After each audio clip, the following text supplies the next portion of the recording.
大家好，歡迎嚟到超超自然。今次江之源呢，因為去咗外遊取材啦，為咗唔想停更，唯有自己自言自語錄一次先。咁就趁呢個機會就分享下，平時冥想嘅心得啦。初接觸冥想呢，其實係好難去集中精神嘅。即係個注意力啊！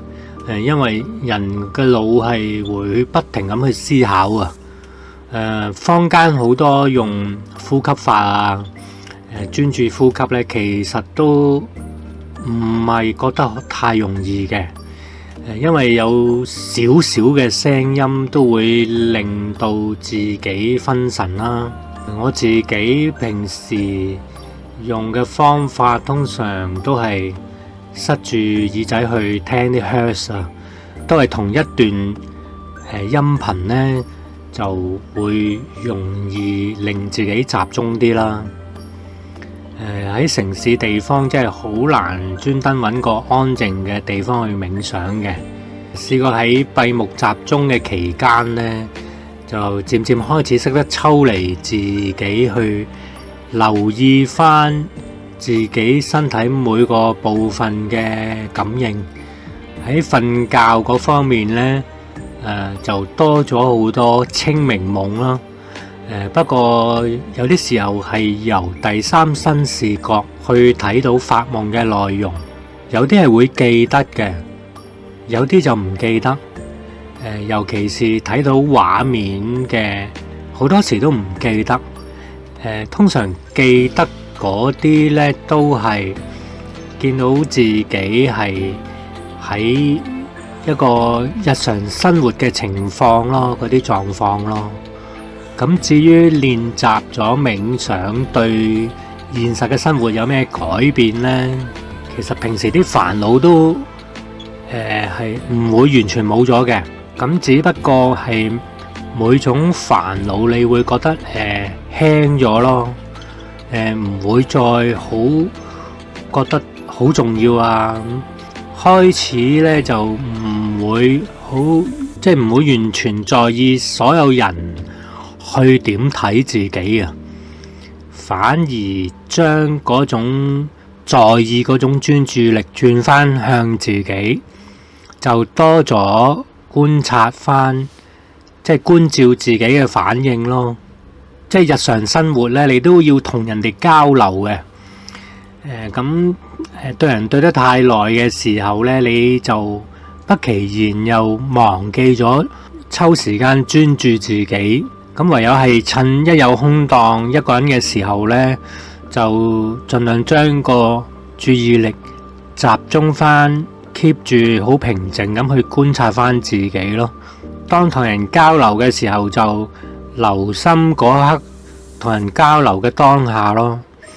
一有機會獨處嘅時候，就觀察翻自己。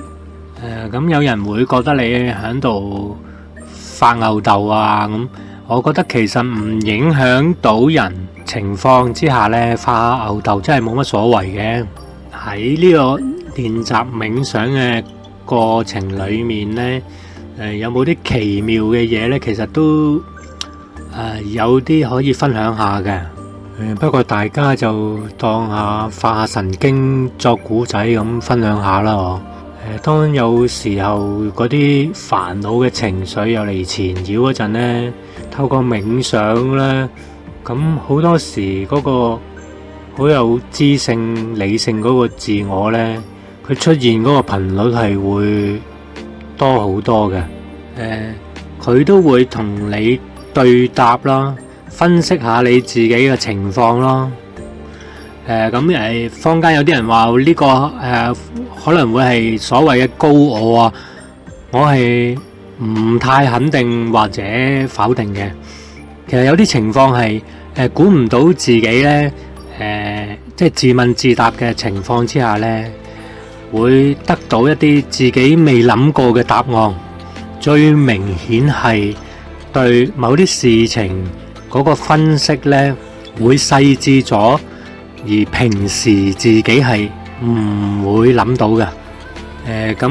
以下呢，我就為咗令大家易明啲啦，咁我將我同埋佢嚟分開咁講啦。都係幾黐線，唔好意思。通常呢啲情況係喺冥想嘅途中啦，或者係臨瞓之前嘅冥想嗰啲時刻就會有咁嘅情況咯。有時貪得意咧，會問啲好難答、好虛無縹緲嘅問題啦。好多時得到嘅答覆呢，佢都係會問翻我。首先要問我自己，點解要知道呢啲答案？我通常都會話，因為我好奇咯。你唔識答就算啦。佢係會講呢，好多嘢你知道咗係冇意思嘅，冇必要因為好奇心去增加嗰啲不必要嘅煩惱啦，對我嘅處境係冇咩幫助咯。我會駁嘴噶，講出嚟好笑嘅，自己駁自己嘴啦。我會同佢講呢，如果你可以好好咁滿足我嘅好奇心，嚟分散下我嗰啲混亂嘅情緒呢，咁樣都係一個方法嚟噶嘛。佢係有時會利用我本身嘅認知同埋基本嘅邏輯推理呢，逐步去解答我每一件好奇嘅事情嘅。我有時都會翻去講，呢啲都係你借咗我基本認知同邏輯推理去誘導我去幻想出嚟嘅啫。包括而家我問緊所謂嘅佢，都係我幻想出嚟嘅。記得佢都有講過呢，佢話我自己呢，明知道所有嘢除咗意識與意識嘅交流印記，對於物質世界所有嘅嘢根本就係冇意義。我有時都要消化下去嗰啲答覆嘅，有時都好疑惑，究竟我真係知道啊，定係因為平時嘅自己係好難去諗到呢啲咁嘅答案噶，抽翻出嚟講下先啦。我唔覺得呢啲係好似人哋，即係起碼我自己啦，應該唔係嗰啲咩人哋嘅與神對話咁嘅狀況嘅。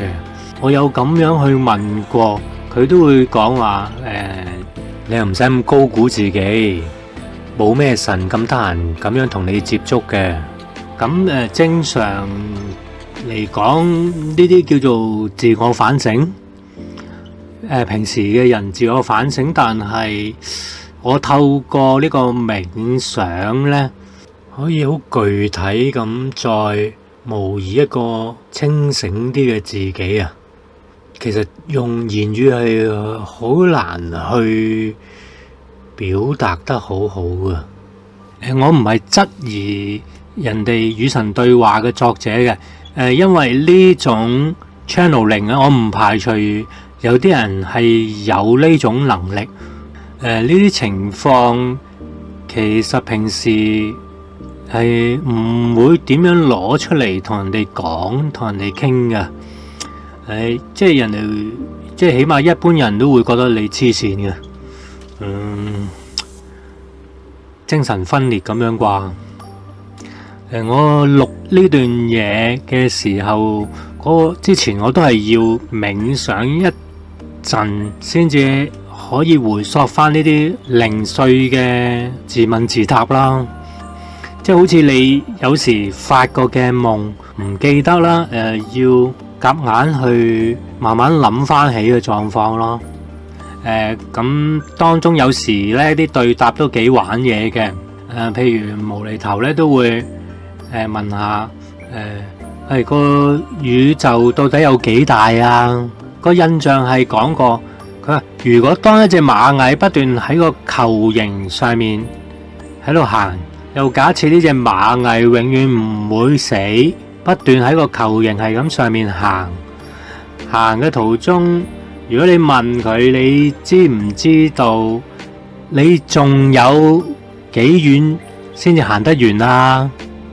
其實呢個 feedback 係咪比喻即係嗰個球體嗰隻蟻喺個球體度行，如果可以不停咁行，就比喻個宇宙有幾大？咁如果個球體爛咗，隻蟻行唔到落去，就真係個盡頭。呢種比喻點樣用言語去表達呢？係咯。有試過咧，問下咧，有啲人講過啦。咁宇宙世間萬物都係一體嘅，究竟係咪咁樣嘅呢？